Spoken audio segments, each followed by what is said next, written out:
Hi YouTubers, I'm Beth and I'm back with another episode of How I'm Doing It. I'm joining you today from my front yard, sitting on the grass in tank top and shorts and bare feet and my bathrobe because why not? I like this bathrobe. My aunt gave it to me. It makes me feel warm when it's a little breezy. It makes me feel cozy and comfortable and happy. And I can use all the happy that I can get right now, like most of us these days. So I like to sit outside like a lot of people do, at least on my own property, just so we can kind of avoid that feeling of cabin fever of the four walls closing in on us during this time of social distancing. And I wanted to talk with you also a little bit about another idea that I've been seeing circulating online, and maybe the rules will change next week. I mean, really, the rules and the guidelines seem to change daily, or at least every week. So I don't know what to tell you if the rules change later, but for right now, early April 2020, here's what I'm hearing. And it makes sense to me. So it's a grocery challenge or even a home goods or essentials challenge, and not everybody can do it. I get that. Not everybody can do it. But if you can, it can help.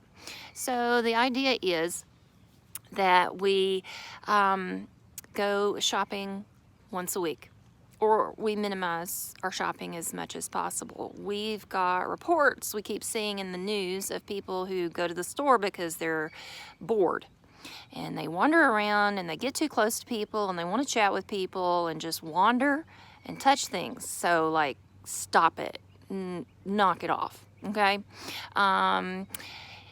Plan ahead, please. Make a list if you can. Plan ahead.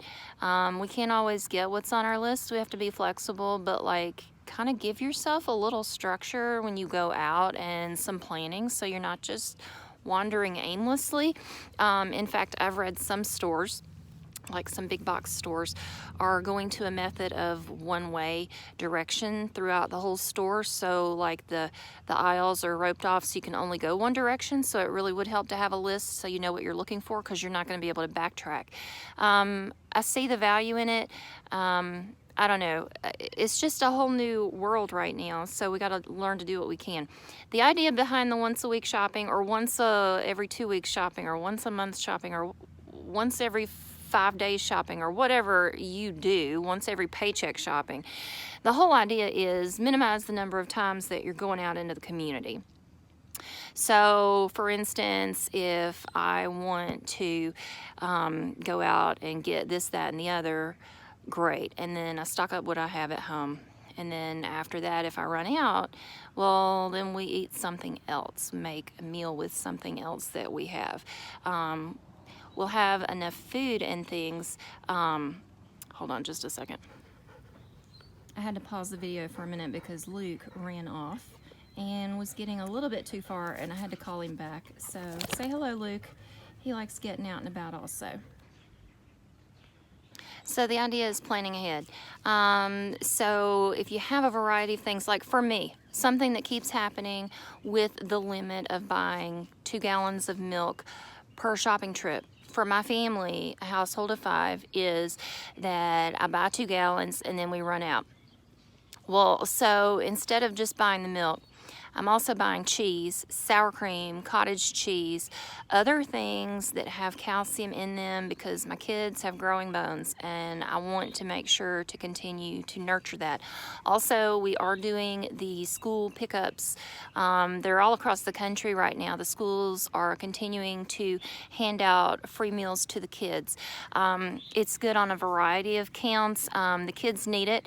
I don't know if you know this, but the history of the National School Meal Program is that it was a matter of national security. It came about after World War II, when we found out that a lot of our military recruits were not fit for duty because they were so malnourished. So it became a matter of national security to feed the kids regardless of the politics surrounding that situation. Also, right now, it gives the farmers and the food manufacturers a reliable place to sell their goods.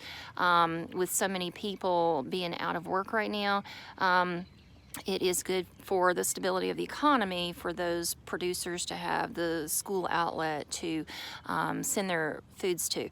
So it benefits a lot of people around the country, not just the kids or not just families with kids. It also benefits the workers of those organizations that produce the food. So they are getting milk and cheese sticks in their little meal boxes, which is a help. So I know that they're getting enough calcium, but the fact is, okay, so you run out of, say you don't have kids like that, you run out of liquid milk for your cereal. Okay, well then you move on and you have a piece of toast with melted cheese on it for breakfast perhaps, or maybe you have cottage cheese with some fruit in it or yogurt, something like that. Or if maybe you want chicken for dinner, but you've run out of chicken, what are you gonna do? Okay, maybe I got some ground beef in the freezer, so I'm gonna have something with ground beef. Or maybe it's vice versa, you've run out of ground beef, but you've got chicken, or you've got sausage, or even you have eggs. You could have breakfast for dinner. The whole idea is to get creative and like make a plan, like a challenge to yourself. I love a good challenge. Make a challenge to yourself and say, I'm gonna go to the store once a week, or I'm gonna go out running errands and go to the store and go to the hardware store and go to the post office for what I need once per time period, whatever that is for you, every 5 days, every 2 weeks, every week, whatever. I'm really trying to stick to that. I mean, I do, now personally, I do have to get up and go to work every day. I'm in an essential business. I'm proud to do my part. I work at a doctor's office and I have to go, but I go to work and I come back home. I'm not going out and doing a whole bunch of things and stopping at the store daily. I really feel like this is something that can help, because it's not just minimizing how much we're spreading germs or being exposed to germs, but I'm reading that it can also help stabilize the supply of goods. So if the manufacturers can see, okay, people are not coming in every single day to grab up the last little bit of bread or the last little bit of toilet paper or the last little bit of paper towels, maybe they can start to catch up with the demand. I'm only going to show up at the store once a week with my list of, you know, consumer demands, as they call them, looking for this, that, or the other.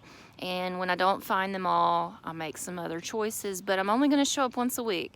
They don't have to plan on me being there, or, you know, everyone being there on a more frequent basis. So 2 reasons to do the grocery challenge. And I'm not even showing groceries right now. I'm not showing a stockpile. I'm not showing groceries. I'm not talking about prices, because that's not the point of this.